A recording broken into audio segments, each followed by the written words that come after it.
Bonjour à tous et bienvenue sur la chaîne. On se retrouve aujourd'hui pour parler de Godzilla X Kong, le nouvel empire. Le film est sorti en salle le 3 avril 2024.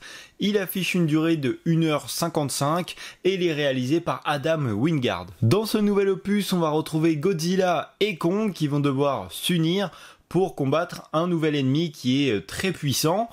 Et ça va vraiment démarrer à la suite des autres événements, des autres films, donc Godzilla vs Kong, voilà, c'est vraiment la suite. Si tu n'as pas vu le reste, tu pourras quand même visionner le film, je pense, parce que l'histoire fait suite, comme je te le dis, mais tu comprends largement ce qui se passe. Tu vas juste louper pas mal de choses, mais ça se regarde quand même. Le mieux, c'est d'avoir tout vu, bien sûr. Également, peut-être la série Monarch, je ne l'ai pas vue personnellement, j'ai réussi à tout comprendre, je ne sais pas si ça t'apporte des choses supplémentaires. Si tu as vu la série et que ça t'apporte des choses, n'hésite pas à me le dire en commentaire. Mais voilà, moi j'ai pas vu la série, j'ai juste vu les 4 premiers films et j'ai tout compris, et je pense que si tu n'as pas vu ces 4 films, tu peux réussir à t'en sortir, même si c'est sûr que on prend pas le temps de te réexpliquer d'où vient Kong, d'où vient Godzilla, etc. Et tant mieux, j'ai envie de te dire, j'ai pas envie de voir un 5e film où on me réexplique encore une fois les choses. Là, on part directement dans notre histoire, et honnêtement, c'était plutôt pas mal. Il y a pas mal de choses qui vont changer dans ce nouveau film. On a apporté un petit peu de nouveauté, et puis il y a pas mal de bons points qui ont été améliorés, qui ont été changés. Déjà, premier point, c'est au niveau du trailer. Moi, j'ai vu que le premier, alors je sais qu'à chaque fois, il y en a plusieurs qui sortent, mais le premier, je l'ai découvert, d'ailleurs, j'ai fait une vidéo sur la chaîne, on l'a découvert ensemble, et au final ça te spoil pas le film, ça te donne envie, ça m'a donné envie d'aller le voir. Et quand tu vois le film, quand tu le visionnes, eh ben tu t'aperçois que toutes les scènes qui ont été prises m'avaient amené sur de fausses pistes ou ont été beaucoup plus développées que ce que tu peux voir dans la bande-annonce. Donc ça, c'est une bonne chose, parce que le film, quand tu le vois dans la bande-annonce, c'est pas intéressant. Là, c'est pas forcément le cas. Il y a une question aussi que je m'étais posée en découvrant ce trailer, c'est pourquoi Godzilla était rose. Et j'espérais avoir la réponse, que ça allait pas être juste comme ça, une nouveauté. Et non, ça je suis très content, il y a une explication qui tient la route, c'est crédible, tu vas le voir se transformer et comprendre pourquoi. Donc à ce niveau-là, je suis assez satisfait aussi. Un autre très bon point qui est à noter, c'est le visuel. Honnêtement, je trouve que, déjà depuis le premier film, donc c'était Godzilla en 2014, je trouve que c'est monté crescendo au niveau des effets spéciaux, que ce soit des monstres fixes et des combats. Et ce que j'avais beaucoup reproché dans les anciens volets, c'est au niveau des combats, je trouvais toujours que c'était difficile d'avoir quelque chose de crédible. On voyait que c'était faux, ça restait agréable, mais on le voyait. Là, ça m'a moins dérangé, et même au niveau des monstres qui ne bougent pas, quand tu le vois fixe, j'ai trouvé qu'il y avait vraiment une amélioration qui était énorme. C'était extrêmement bien fait, tu voyais les détails. Par exemple, si tu prends Kong, tu voyais vraiment tout le détail, tu voyais les cicatrices, tu voyais tout ce qu'il y avait à voir, c'était vraiment impressionnant. Et au niveau des combats aussi, il y a eu beaucoup d'améliorations. Alors, petit point que j'ai noté, c'est que contrairement aux autres films où ils se battaient beaucoup en ville, donc je comprends que c'est assez dur de gérer 2 énormes titans, plus les bâtiments qui se détruisent, avec des voitures, des personnes, des humains qui sont dans le secteur, je comprends que c'est assez difficile à gérer.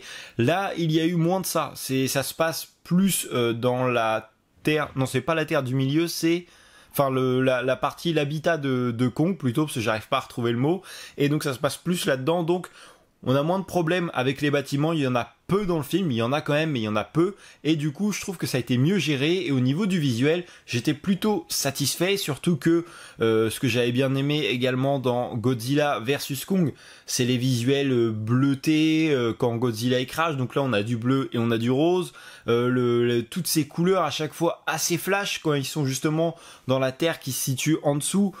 Il y a des visuels, c'est magnifique, il y a plein de jeux de couleurs, et ça on s'en sert. Aussi, il y a un autre point que j'ai noté, ça c'est plus mon petit détail à moi, mais dans tous les autres films, j'arrêtais pas de le dire à chaque fois, il y avait toujours un guignol ou plusieurs avec une mitraillette qui est en train de tirer sur un titan, alors que ça faisait 25 ans qu'ils avaient découvert et qu'on sait que les balles ne font rien contre un titan, mais il y a toujours le cow-boy qui arrive et qui tire à la mitraillette sur le titan. C'était à chaque fois, c'était inclus, c'était dans le packaging du film. Là, non, il n'y en a pas eu un seul. Il y a juste un mec à un moment qui avait une mitraillette, mais il n'est pas parti dans l'optique je vais dézinguer un titan, ils étaient en exploration. Voilà, c'était pour se protéger, il peut y avoir plusieurs choses, mais on n'a pas eu ce fameux cow-boy qui se sent plus fort.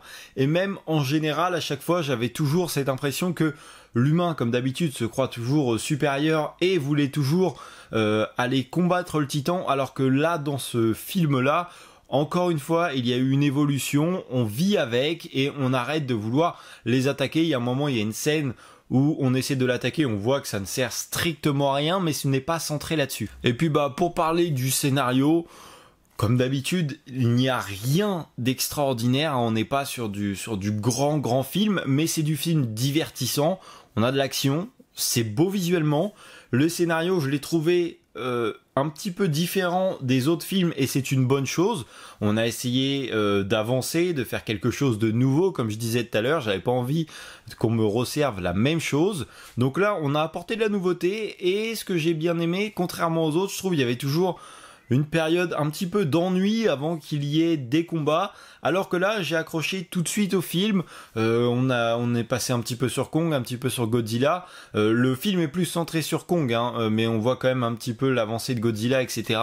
Et j'ai trouvé ça toujours intéressant. L'histoire va s'amener crescendo, on va montrer petit à petit et d'un seul coup on va vraiment venir au sujet qui nous intéresse. Mais voilà, j'ai apprécié cette petite nouveauté, mais comme je te le dis, c'est pas non plus le scénario du siècle. On vient voir un film divertissant qui est beau visuellement, l'histoire tient la route et puis même si elle est pas extraordinaire comme je te le dis, elle est plutôt bien faite, elle est y a pas de comment dire d'incohérence, donc moi ça me va, je préfère voir ça que une histoire qui ne tient pas du tout la route. Donc là c'était plutôt cool. Bon je pense que j'ai pas grand chose à te dire de plus sur ce film. Si tu n'as pas aimé les premiers films, ne va pas le voir. Honnêtement, il n'y a rien de nouveau dans ce film-là, c'est carrément une suite, on voit la même chose qu'on voyait dans les précédents, deux gros titans qui se fritent et qui combattent un méchant, etc. Donc si c'est pas ta tasse de thé, tu n'aimeras pas celui-ci. Après, si tu as aimé ou que tu es un petit peu mitigé sur les précédents, va le voir, honnêtement celui-ci est vraiment pas mal. Visuellement ça claque, au cinéma ça rend vraiment très très bien. Il y a quelques petites musiques, même si je les ai trouvées un petit peu discrètes dans ce film, même les scènes où on veut faire avec la grosse musique qui pète, la musique est assez discrète, mais c'est quand même là, le cinéma vaut vraiment le coup pour tout ce qui va être visuel du coup là, avec toutes les couleurs, plus le son des combats, etc. Ça vaut vraiment le coup.